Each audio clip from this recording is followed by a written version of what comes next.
Estamos de volta com o seu programa Opinião, que hoje bate um papo com o vereador aqui de Ouro Preto, Geraldo Mendes.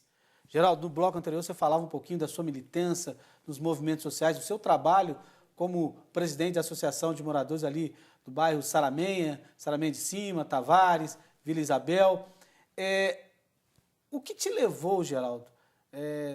Eu sei que essa questão, essa proximidade sua com essa militância social dos movimentos sociais, com certeza isso pode ter te...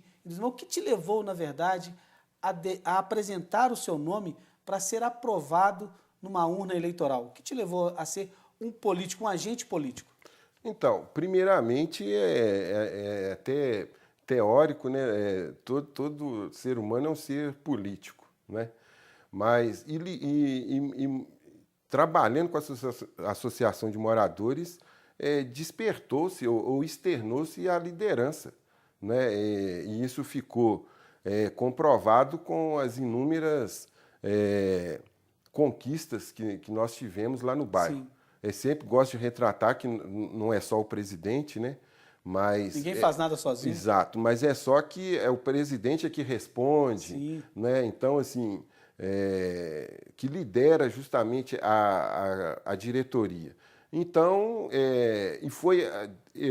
eu entrei no movimento social de associação de moradores e depois que eu fui me filiar a partidos políticos. E aí lancei meu nome. Porque, e até eu costumo falar isso, já pensou se tivesse 15 presidentes de associações na Câmara de Vereadores? Porque no decorrer do tempo a gente vê, não existe uma associação que reivindica algo surreal, por exemplo. Eles sempre têm a nítida... o raio-x do seu bairro. Percepção real do que o morador precisa. Exatamente. Então, Ouro Preto estaria muitíssimo bem representado se ali houvesse, sem desfazer dos meus colegas, mas na questão do movimento social, se ali tivesse 15 presidentes de associações, estaríamos muito bem representados. Então, eu coloquei meu nome à disposição e me filiei primeiramente no Partido dos Trabalhadores. Fui presidente municipal 2 vezes. Uhum. E aí, uma outra coisa também que solidificou a minha militância foram as derrotas.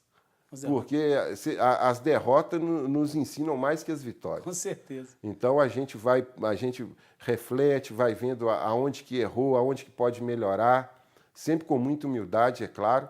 E o mandato vem depois de 3 tentativas. Aí, na 4ª, eu já no PCdoB, um partido que me acolheu muitíssimo bem. As ideologias, né, são totalmente... que se encaixam.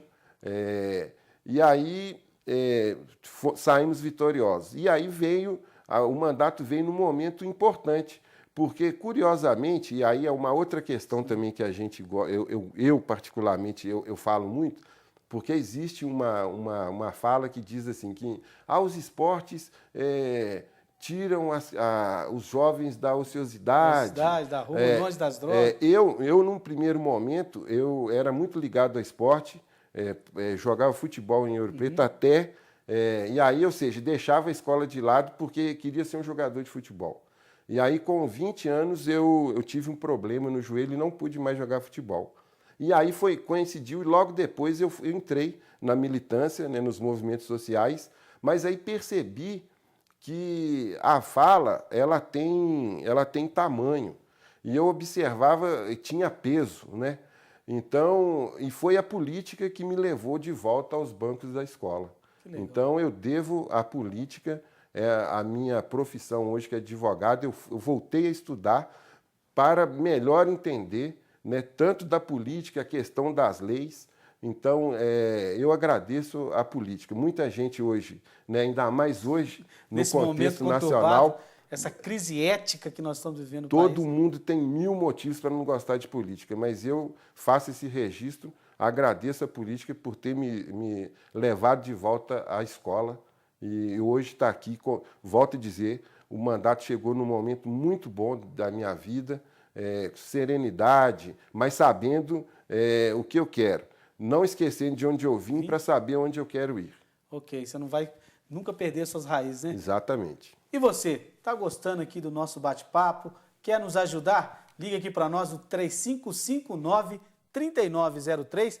Deixa o recado, dá tempo ainda, ó. No próximo bloco vou estar lendo aqui ao vivo, tá? Você também pode acompanhar a sua Top Cultura através do nosso site www.topcultura15.com.br. Também pode conferir as nossas matérias e nossos programas no nosso perfil do Facebook, facebook.com/topcultura.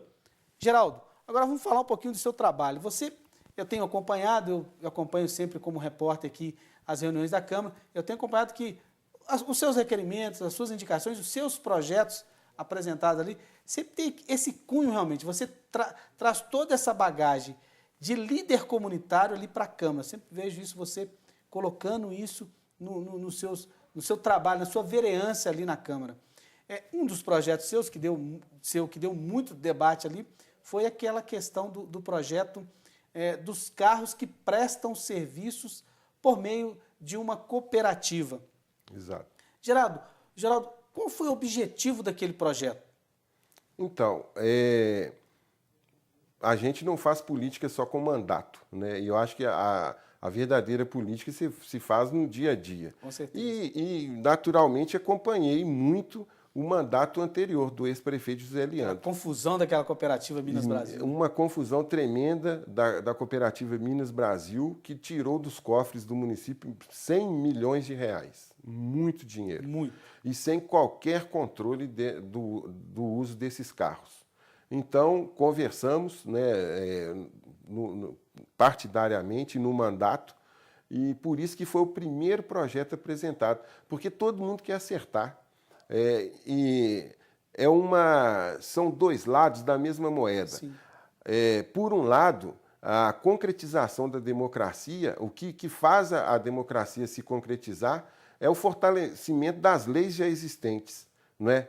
Mas, por outro lado, se há um setor ou outro que ainda é frágil, vamos apresentar leis que possam garantir um melhor uso do dinheiro público. Então, foi com esse intuito de trazer transparência e economia para o município. Infelizmente, não entenderam assim.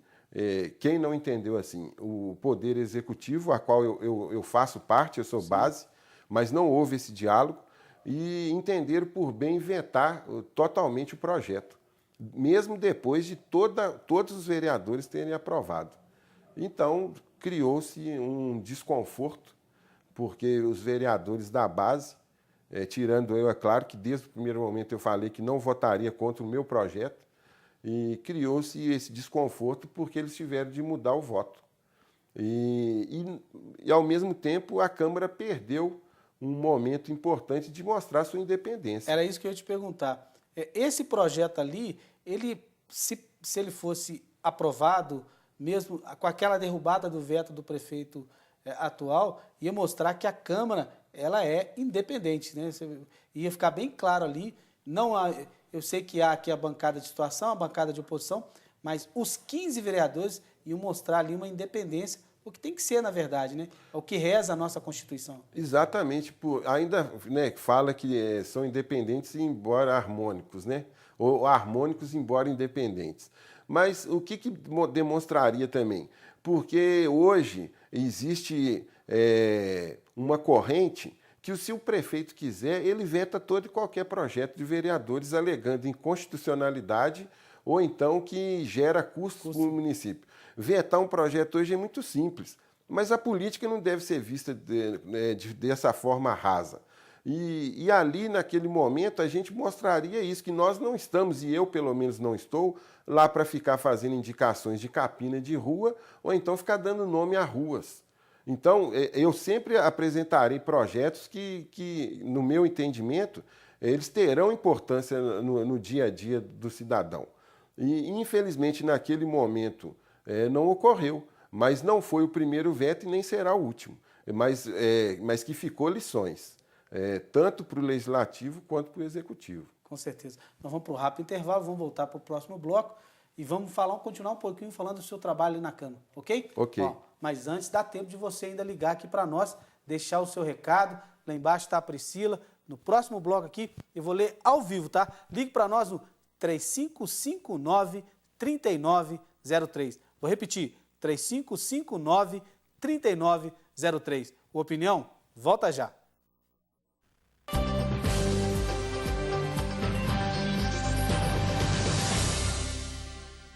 Em Ouro